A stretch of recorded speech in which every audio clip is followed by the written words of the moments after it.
Hello, everybody. Welcome to the very first episode of the Mic'd Up Podcast with Zach and Dom. That's right, your new go to spot for all things sports and esports. Whether it's buzzer beaters, game winning drives, or clutch plays, we've got you covered. From the gridiron to the gaming arena, we're bringing the hottest takes and breaking news that you don't want to miss. So hit that subscribe button to help the channel out and get notifications on our most recent uploads. So, in today's episode, we're going to start by looking into the recent CounterStrike tournament, Katowice 2025. Yep. We're in the group stage matches, the recent group stage matches that we're going to be looking at or talking about. Vitality takes down Rops' former team in FaZe Clan in a close best of three. Flamesy actually pulled out the highest rating of the match over former world number one Zywoo. Flamesy had a rating of 1.28, which was just 0.02 over Zywoo, who had a 1.26. So very close there. Both had very high impact in the match. I would say the next close or important match would be G2 sending their former star rifler Nico home after beating Falcons in a 2-1 series. Which, I mean, that is what it is. Nico, that kind of sucks for Nico. But in other news, we have NA's favorite team, my favorite team, I should say. Okay. Right. In Team Liquid, they unfortunately get sent home, losing to Mongols. Mongols happens to be the number one Mongolian team. Okay, makes sense. Makes sense. Yes. And all of this is going on whilst Team Spirit, world number one, is taking down Astralis in convincing fashion with a 2-0. So they swept them. Just absolutely annihilated Astralis. There's just nothing. What'd they go to? Was it at least close? Were the matches at least close? I wasn't watching a lot of Spirits games, but as far as I can tell, no. I can check. Let's check. Sounds good. Let's check real quick, yeah. Bum, bum,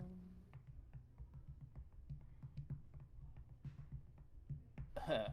According to the kills, it doesn't appear so. Okay. Donk had a Okay. Donk, who's the world number one right now, had a 1.66 rating. Just absolutely annihilated him. Is that games, KD? No. Okay. That's just like so. The rating is out of 2.1, so closest Okay. to 2.1. Really, it's just perfect. Yep. Like QB rating. Yeah, pretty much. Yeah. So over two matches, Donk went 36 and 24, which is actually surprising because it's showing that Chopper, his IGL, which IGLs normally are not known for, you know, fragging like this. Chopper went 36 and 21. So he had a better KD over two matches than their star player. Yeah. Donk's the number one player in the world. He's their star player. Reminds me yeah, of it NRG a few years back. NRG, the Rocket League team. They had Justin. Yes. He was the world number one, but he wasn't always top of the leaderboard. Exactly. Yeah. Exactly. It is very similar to that. Donk will have off. Oh gosh, I'm seeing the matches now. It was 13-4, 13-5. It was. Wow. It wasn't. Yeah, it wasn't close. Wow. It wasn't close. Astralis stood zero chance. Yeah. It's unfortunate for them. Yeah. I guess. Sounds like it. Sounds like it. If you are, I think they're Danish. Is that Astralis Danish? Pretty sure. So are these like world competitions? Yeah. So CounterStrike has teams from all over the world. There's a lot of international lineups. So like players from different countries all playing on the same team. Mm-hmm. But then you have teams like Astralis that have like a full Danish lineup. I'm pretty sure they're Danish. I can almost put money on that. Pretty sure. But yeah, there's so like Astralis is all Danish. There's Eternal Fire who's all Turkish. There's Spirit who's all Russian. There is Mongols. Mongols, yes, Mongols, all Mongolian, obviously. Furia is all Brazilian. There's Pain Gaming, who's all Brazilian. There's who's the other Brazilian team that I'm forgetting? There's another team that's all Brazilian that I cannot remember right now. which is surprising because they're doing really good, Really? or they were doing really good. So Um, is America any American teams really good? well, they consider Brazil technically a part of NA, right? So Okay. it's there's no North America. SA, there's no South American Yeah. region technically, so they fall under NA. And Team Liquid, who I told you is my favorite Mhm. team, they are an NA lineup, Okay. but they're considered an NA lineup. They have a Polish opper, and they just got Nertz, who is not from America. I don't know where Nertz is from. Let me look it up.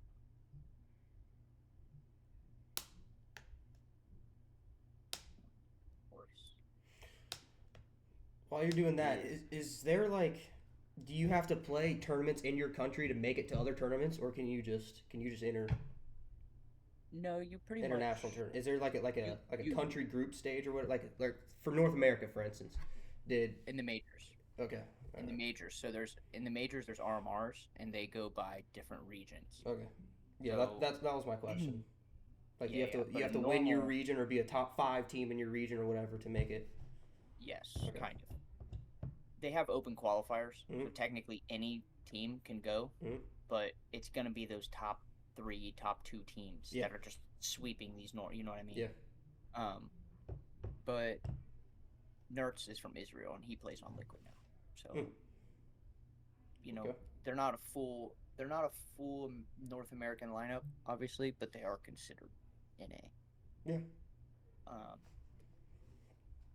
but starting this year, they're redoing the whole tournament thing with Counter Strike, and it gets a little confusing because Valve, the creators, they are getting in. They're intervening into like the tournament system, Mm. so like they're setting their own rules and their own things that the TOs, the tournament organizers, have to abide by, pretty much. So like a governing body across all of the tournaments.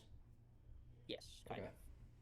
Do they currently have a governing body, or is it just the tournament organizers, whatever they decide? Before, yeah, pretty much. Tournament organizers could do whatever they want, essentially.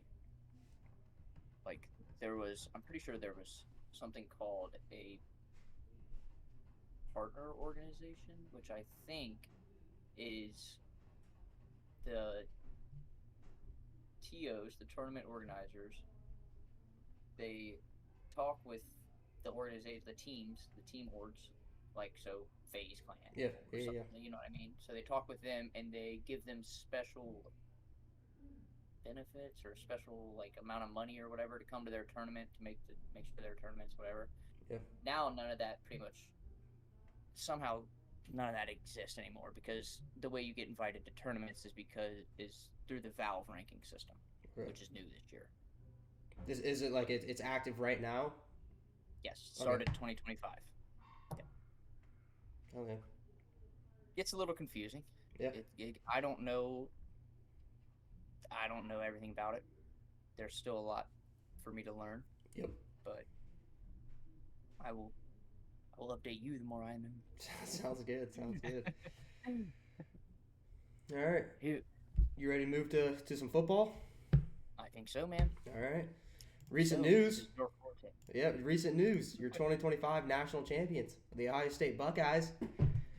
They take That's down great. Tennessee in the first round at home. Tennessee, and then Oregon in the Rose Bowl. Destroyed Oregon in a rematch. Like absolutely annihilated them. It was 34-0 at one point. It could have been 60 to 15 if they really wanted to.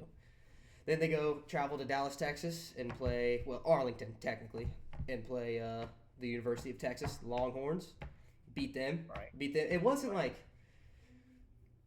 the closer I was to the game being over. I didn't think the game was as far as a score implemented. Ohio State beat them by 14 points. But like the further away from the game we got, we dominated them. I wouldn't say we dominated. We were the better team, 100%. It could be seen on the field. We were just the better team. I agree. And then Yeah. Then we take down Notre Dame. Let me look this up real quick. Last time Notre Dame beat Ohio State football was in the 1930s. I will say while you're looking that up, I gotta give some love to Texas though, dude. Just because my boy Matthew McConaughey's on the field every time, man. You're Every insane. time. You're insane. I love it. I don't really care for Texas, but I love seeing him on the field. October 31st, 1936. 88 years ago was the last time Notre Dame beat Ohio State. Yeah. And they still ain't. Nope. Not in Lou Holtz's lifetime. Yep. Still haven't beaten them. Ohio State beats them 34-23, securing their 9th national title. 9th. Yeah. Yep, 9th. Now with that, you're going to have coaches being poached from you. Obviously, you're the national champions. People want your coaching staff. They want, your coaches know what it takes.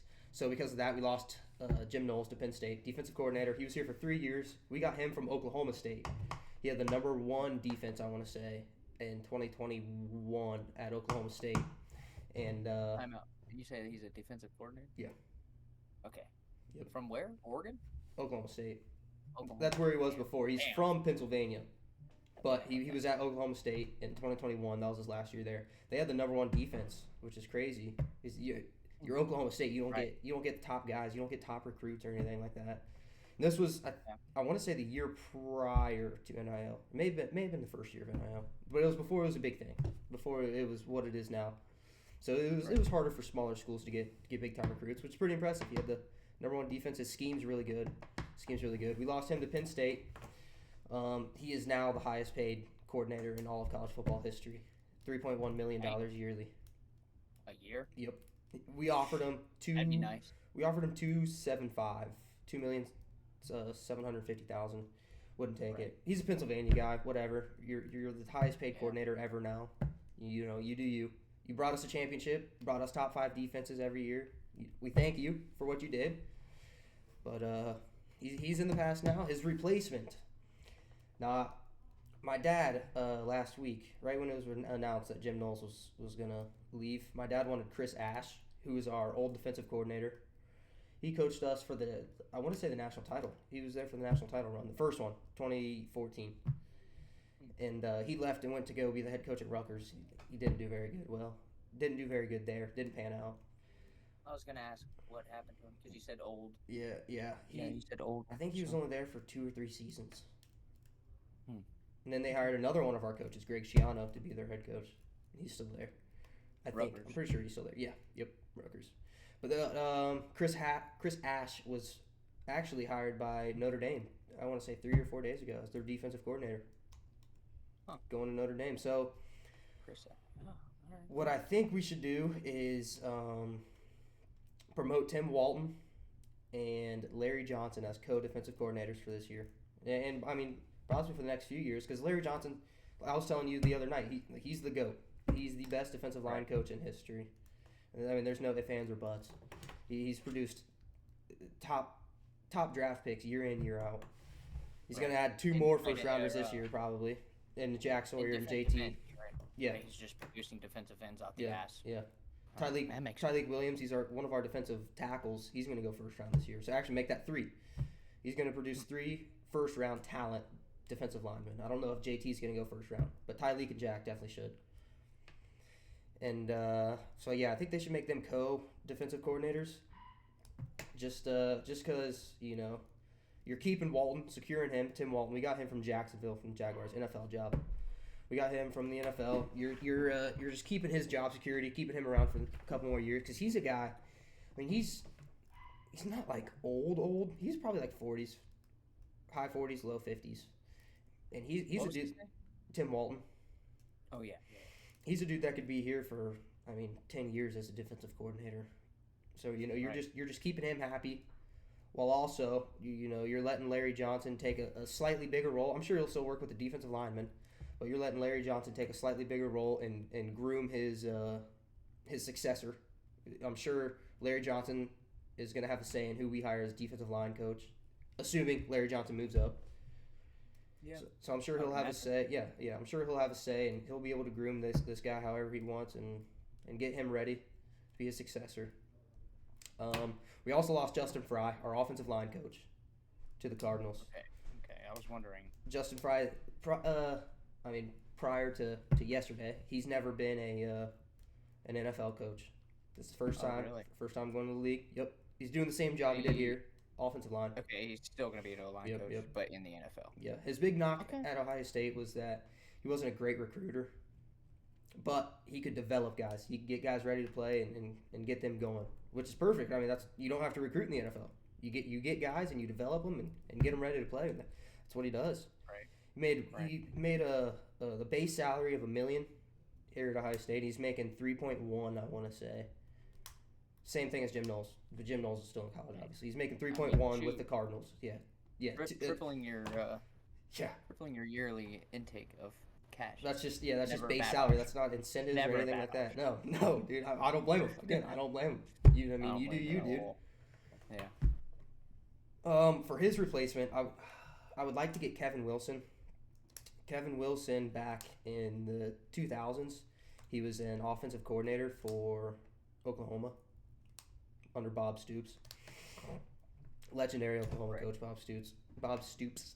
And he left Oklahoma to be the head coach at Indiana for, I want to say, like 5 years.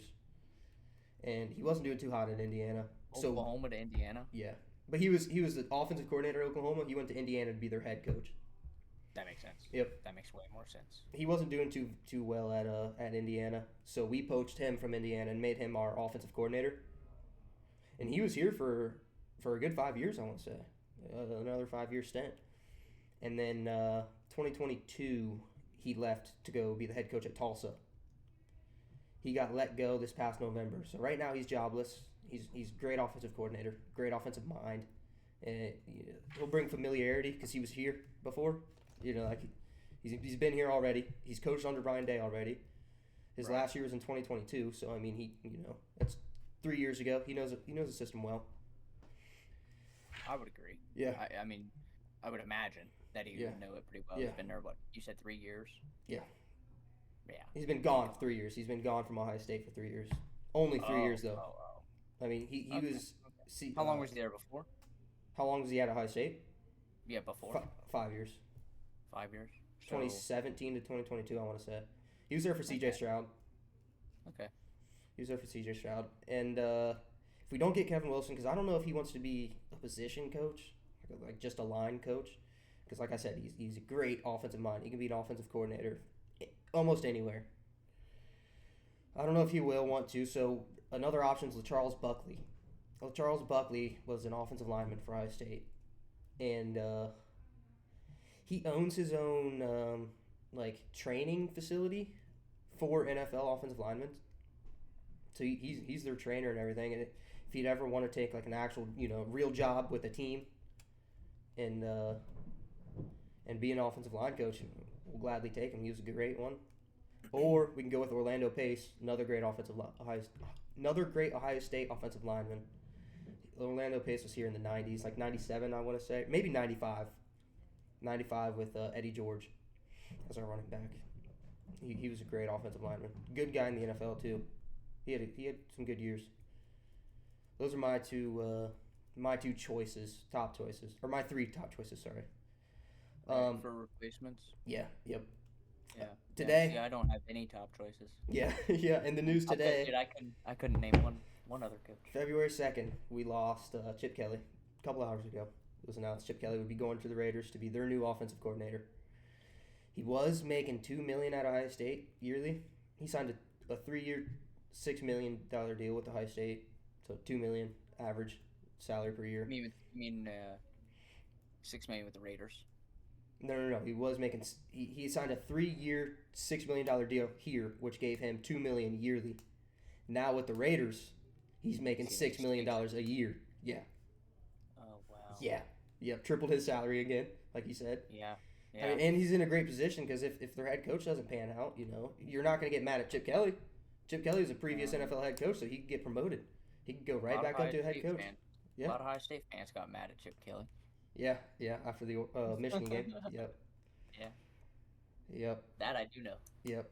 My 3 candidates, one of them's not realistic. I mean, we're Ohio State, let's be honest. Anything's realistic, but I don't think we're going to get them.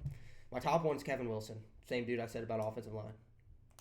Familiarity here. He was a great offensive coordinator. Currently jobless right now. My second choice is Bobby Slowick.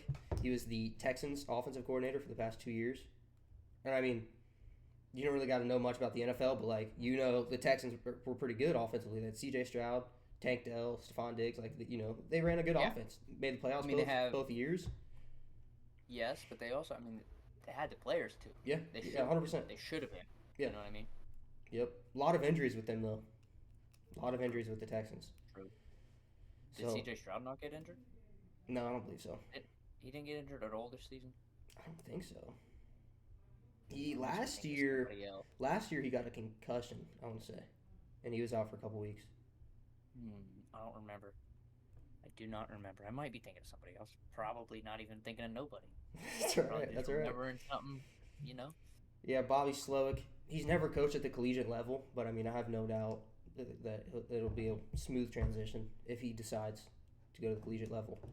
It'll be a good one. Yeah, again, I'm not sure why they let him go. I mean, it's not like the Texans' offense was their downside of the team. Like their offense was just as good as anyone, honestly. And then what was their? Sorry, go ahead. No, you're good. What was the Texans' defense ranked? I can look it up. Might have to look that up. Because I don't know. I feel like every single time I was about to put a bet in, and the Texans were on there, I was always betting against them. Always. Texans had the 6th rated defense. 6th? Yep. That's pretty damn good. Yeah, it's pretty good. Texans off. It seems a little odd. We'll look up their offensive ranking. NFL offense rankings. Perfect. Who is the Texans' defensive star player? Like, who would you say is their best defensive player? Probably Will Anderson. This was his second year. He got drafted number 3 overall. CJ went second. Then they traded up for the number 3 pick. Got Will Anderson. Oh wow. From Alabama, what defensive end, or maybe defensive tackle. He's a defensive lineman. I know that for sure. Lineman. Yeah. Got you. Texans ranked 22nd in the NFL for offense this past year. But their yards per game, they averaged 319. If you go all the way up to 10th place, it's 359. So 40-yard difference from 10th place. That's not that bad. From 22nd to 10th? Yeah. 40-yard difference? Yeah, that's it. Yeah. Oh, wow. Okay, you're right. That ain't that bad. Yeah. I guess it's not as bad as I was thinking. And then from 10th to first place, it's 220. It's 60-yard difference. So the middle pack of the NFL. From them to first, it's 100. Yeah. From them to first, it's 110, 105. Okay. And that goes by yards. Yeah, yards per game. Yards gained. Oh, yards per game. Yards per game. I was thinking total yards gained. No. Okay, that makes sense. Yeah, so like the middle pack there of the NFL, it's pretty close.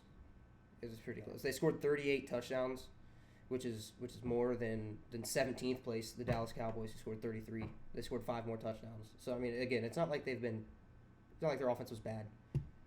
And they always play against Cowboys too. I want to say they had 2 playoff games. Yeah, because they lost to the Chiefs. They had 2 playoff games. They scored 4 touchdowns. But they were playing the Chiefs. Chiefs are a tough team. Chiefs, very tough team. What was the final score of that game? They lost by 10. I want to say like 24 to 34. Chiefs put up 34. No. Sorry, it was 23 to 14. 9-point game. Okay, so Chiefs put up 23. Yep. That makes sense. Because I always had a weird, I haven't, obviously I don't follow football like you do. Mm-hmm. But I just, for some reason, I always had the feeling this season that the Chiefs just were struggling to put points on the board. They are. They're playing down to the competition of their opponents. Or to the level of their opponents. Like if they're playing a bad team, they're gonna play bad as well. They're still gonna sneak out with the win. They're gonna play good enough to win, but they're gonna play bad as well. If they play a good team, they're gonna play good. Now, do you know why? Is there a strategic reason for that, or just no? Just happens to be Yeah, something going on just in happens. camp, maybe, or Just happens. Maybe the team's too confident. They're like, we're Kansas City. We're great. We don't have to play spectacular to beat this right, crappy team. right. It also doesn't help. Travis Kelsey has what 680 total yards in the season. Yeah. So yeah, let me look that up. Travis Kelsey is You know what I not mean? doing Like, too hot this year. yeah, I think he's been 800 yards. Still not a 800. 800 Okay, yards, 3 touchdowns.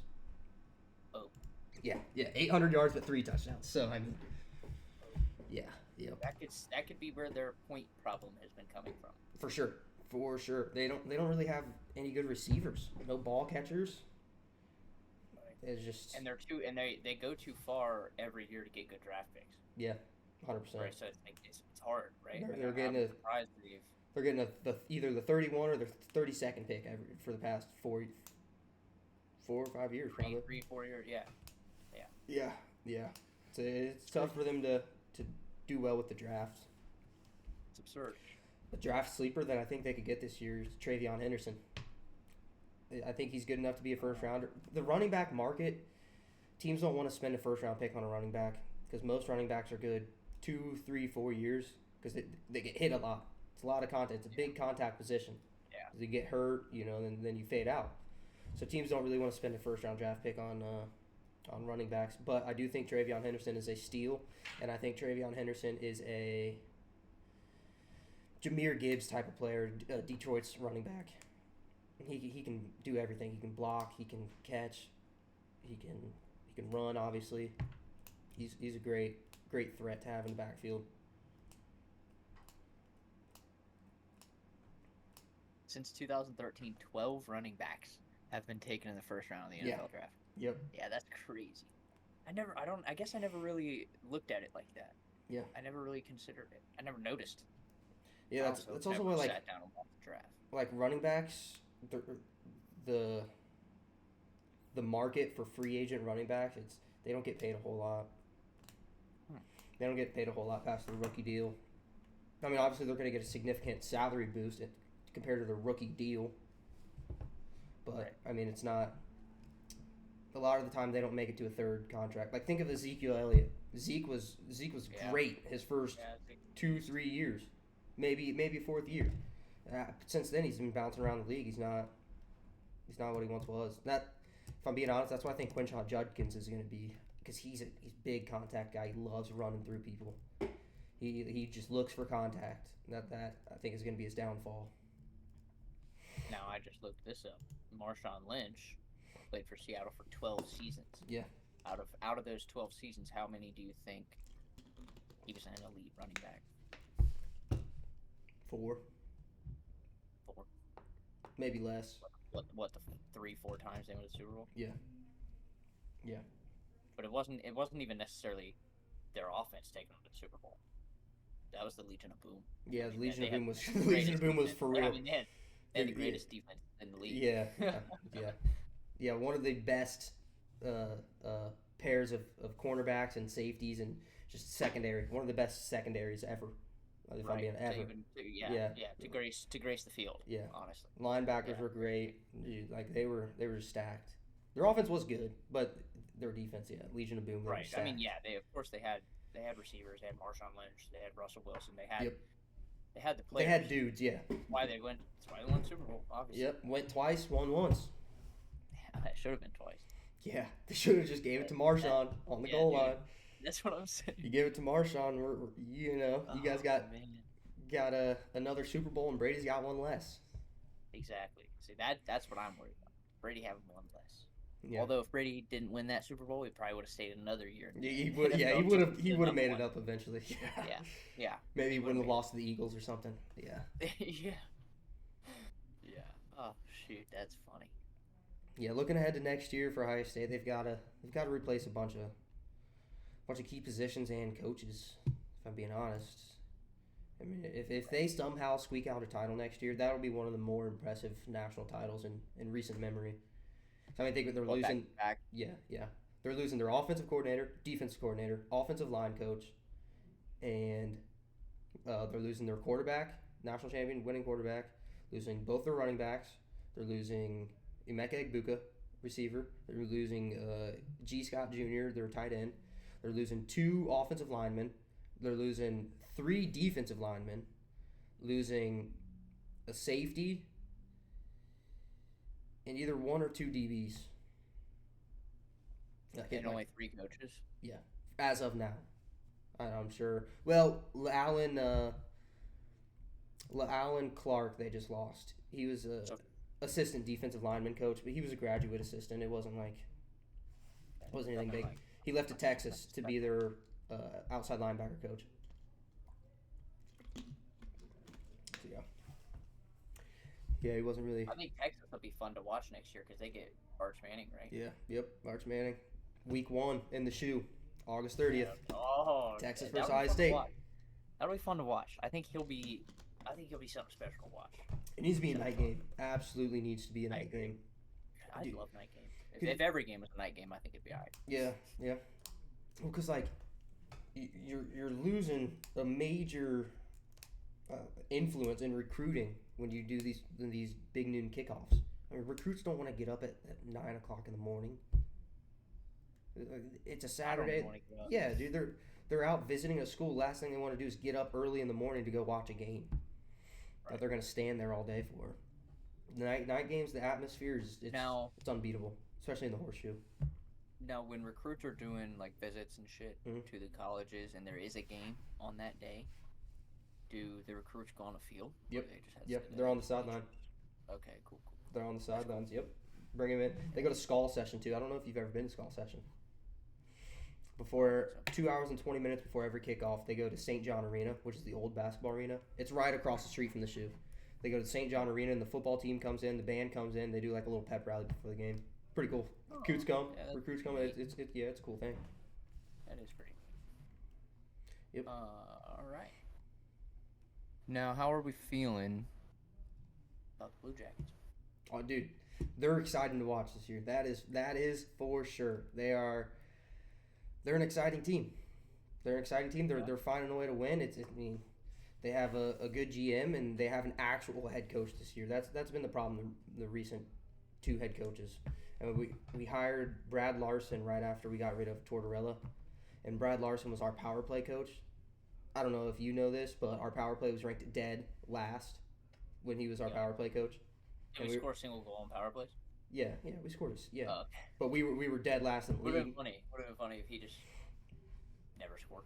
Yeah, he was dead last in the league during his time, and we were like, let's make that guy our head coach. And then that's the smartest decision I've ever heard. Yeah. And then last offseason, or maybe it's 2 off seasons ago, we hired Mike Babcock. He was the old coach of the Leafs, I want to say, Maple Leafs, Toronto. And what was his name? Mike Babcock, Babcock, and then he got fired. He got released because I guess he invaded the privacy of the players during like a meeting. He would bring the players in. A name like that. Yeah. Don't doubt me at all. Yeah, he would bring the players in and it would allegedly. We got to say allegedly so we don't get in trouble. Allegedly, he would force the players to show pictures from their camera roll and project them onto the big screen. Yeah. He said like the story. Yeah.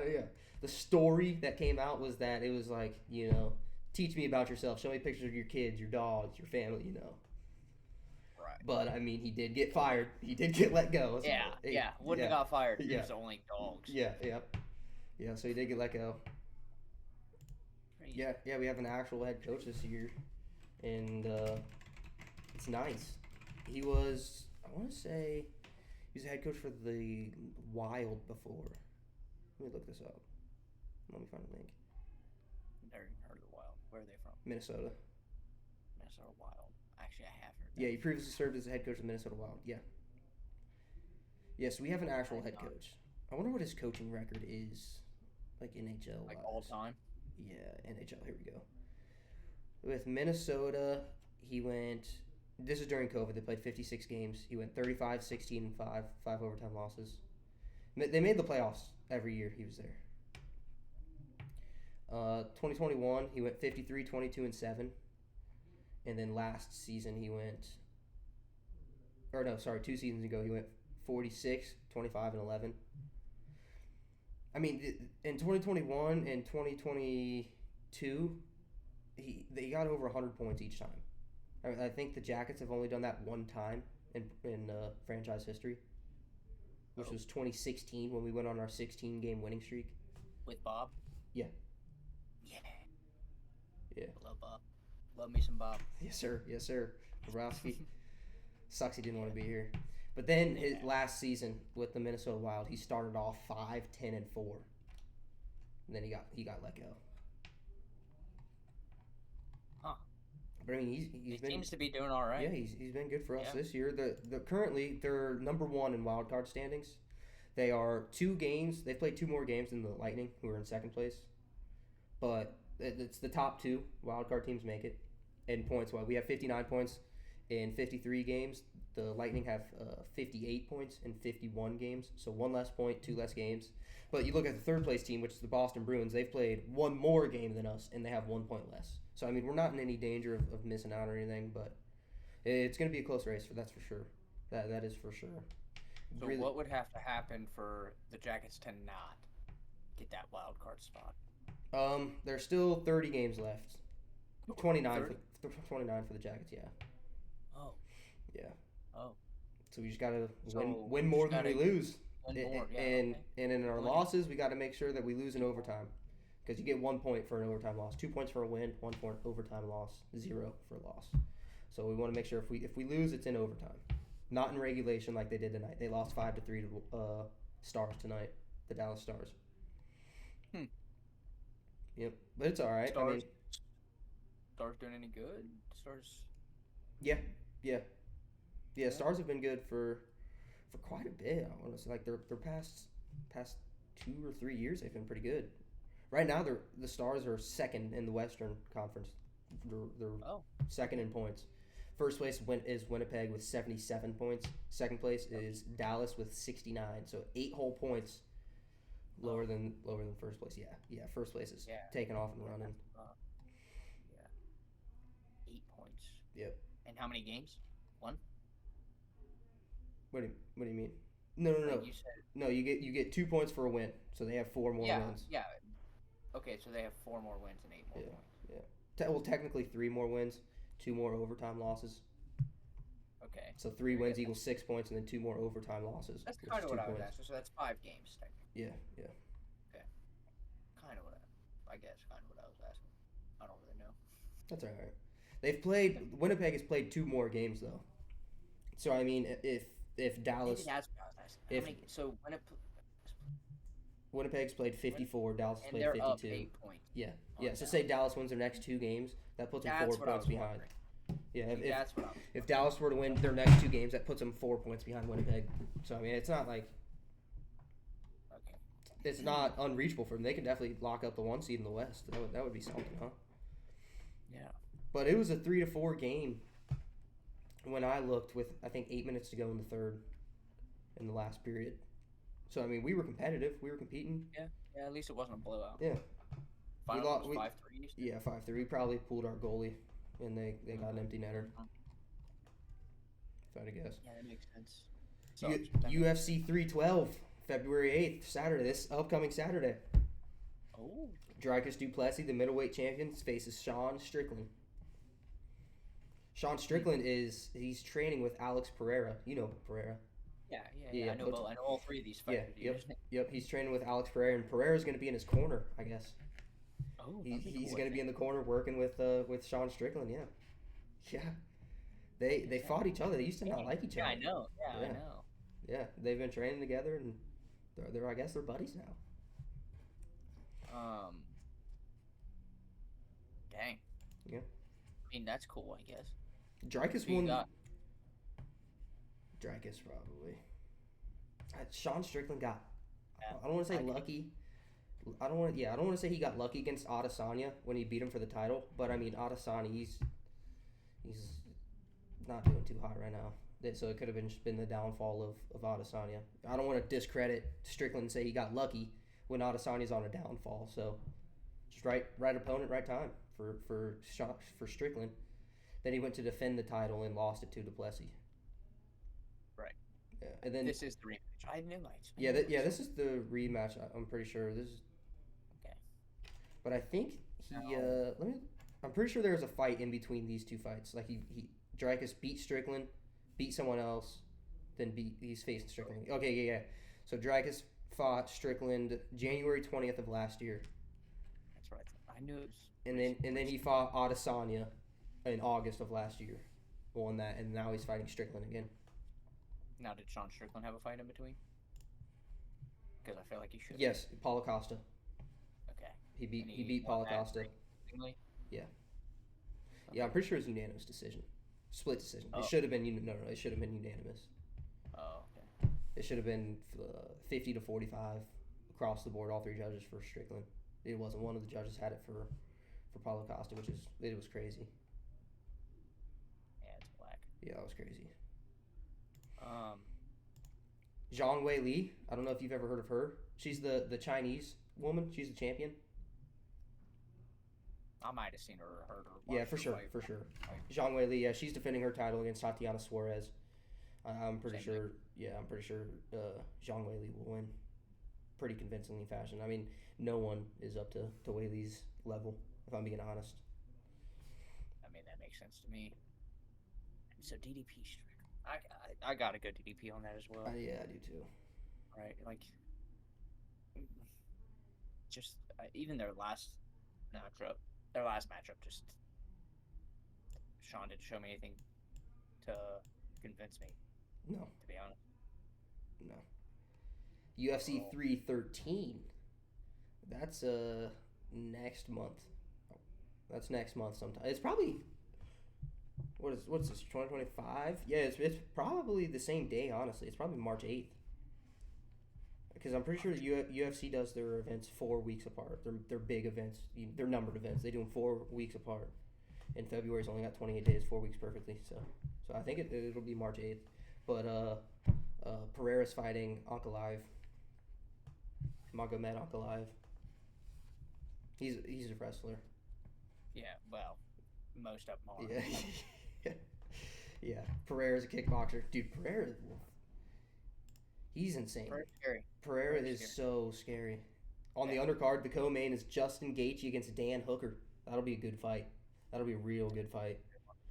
Dude, I want to say the last time we saw Gaethje, I could be wrong here, but I want to say the last time we saw Gaethje was knocked out by Max Holloway. Was UFC 300 against Max Holloway. Yeah. Yeah. I think that was his last fight. I want to say. Let's see if I can find something here.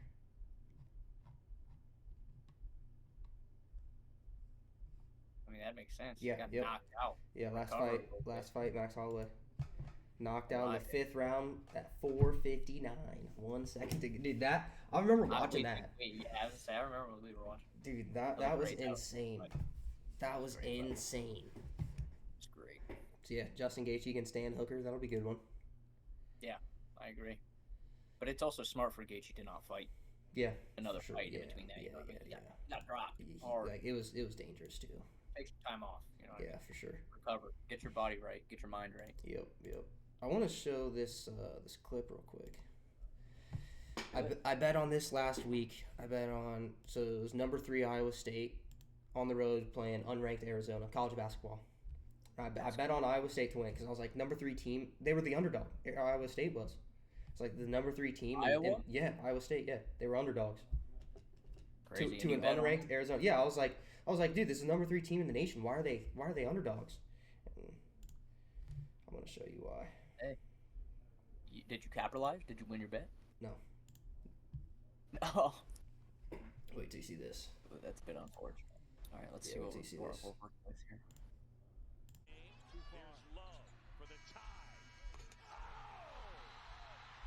That's how you lost your bet? Well, they went into overtime, and then ultimately Arizona gained some momentum off of that. Yeah. Yep, that's how I lost my bet. That right there, dude. I was so mad. I was so mad, dude. I was like, you couldn't play defense for 1 more second. You play defense for 1 more second, I win some money, dude. I'm gonna show you this Zach Wierenski highlight as well. Overtime game winner against Utah the other night. Sillinger. Oh wow! I mean, that goalie just That had was no clue where they were beautiful. going. That was Yeah, beautiful.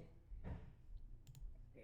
I mean, that chemistry is just fantastic. Yeah, yep. And then here's the last Oh, one.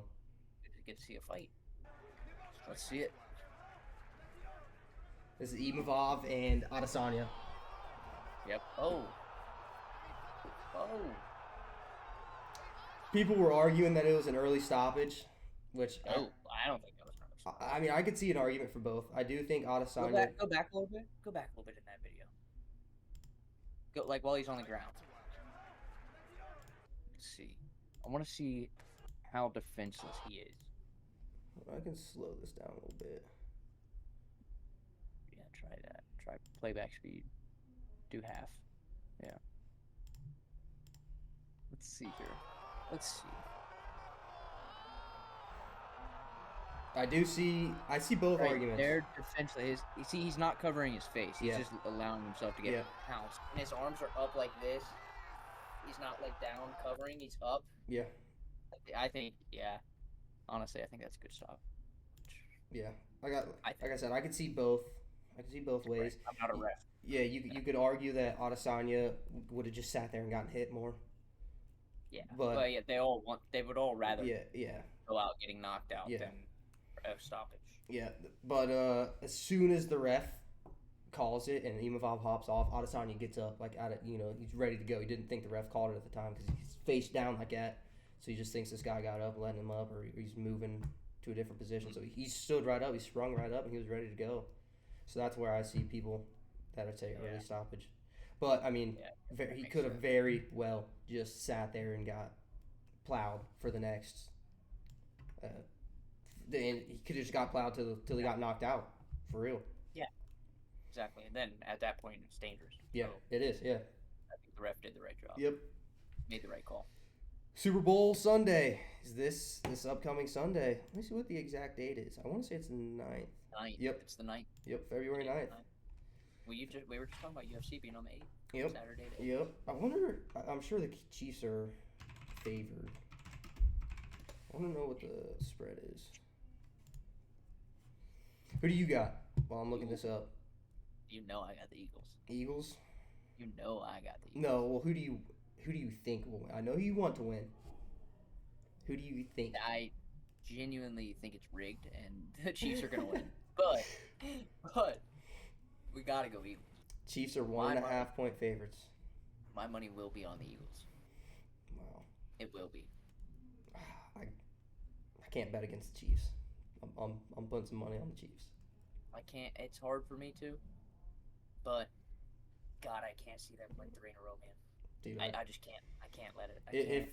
If Mahomes gets this done and they win 3 in a row, dude, Brady's 1A, Mahomes is 1B. Which pains me to see. I mean, dude, yeah, because no one has done in the Super Bowl era. I don't even know what it is because I think as a person, yeah, he's cool. You know what I mean? Who, Mahomes or Brady? Yeah, both. It's because they won. It's because they win, dude. I think so because when Brady played, I couldn't stand. No, because they're always winning. It's just annoying. I think it's more their attitude on the field too. I think. Yeah. Because when they get off the field and they're talking, they're having a conversation like a normal person. I'm like, oh, okay, he's cool. Yeah. You know what I mean? Then I see him on the field and I'm like, God, I don't know what it is. Mahomes gets the flags for he gets the favored calls for everything. Yeah, I see it. I do. I don't know who I want to win, honestly. Well, if I'm being honest, I think the Eagles have a shot at it. Yeah, for sure. They've been putting up a lot of points. For sure. I'm just, me personally, I don't think Jalen Hurts is an elite quarterback. Wouldn't consider it necessarily. But if he wins this Super Bowl, people are going to start putting him in that conversation. And I'm not ready for it. Well, he's aging. He's developing. Yeah, for sure. So if he does win it, it gives him the experience of it. Even if he doesn't win it, right? Has he even ever played in one? Yeah, this is the second one. They played 2 years ago. Yeah, you're right. Same exact team. Jason Kelsey's second to last year. Yeah, I didn't know if Jalen Hurts was playing. Yep, this is his second Super Bowl. Saquon's But with first. that experience, I think he has a shot. Yeah, Saquon's first Super Bowl. Saquon Barkley. I think he's gonna be. Especially since the Super Bowl's, it's got a different layout, right? Halftime's longer. Yeah. You got like a 40-minute break in between fucking halves. And commercial breaks. Right. So many commercial breaks. Right. So like TV timeouts. But Jalen Hurts has that experience of doing that now, right? He's done it once before. He's not going in blind. Yep. So I think he'll be a little bit more relaxed, a little bit more. The nerves are gone. Yeah. Yeah. I think he'll be ready to get shit done. Yeah. No other for way sure. to put it. Yep. Yeah. One more thing I want to talk about: the Anthony Davis Luka Doncic trade.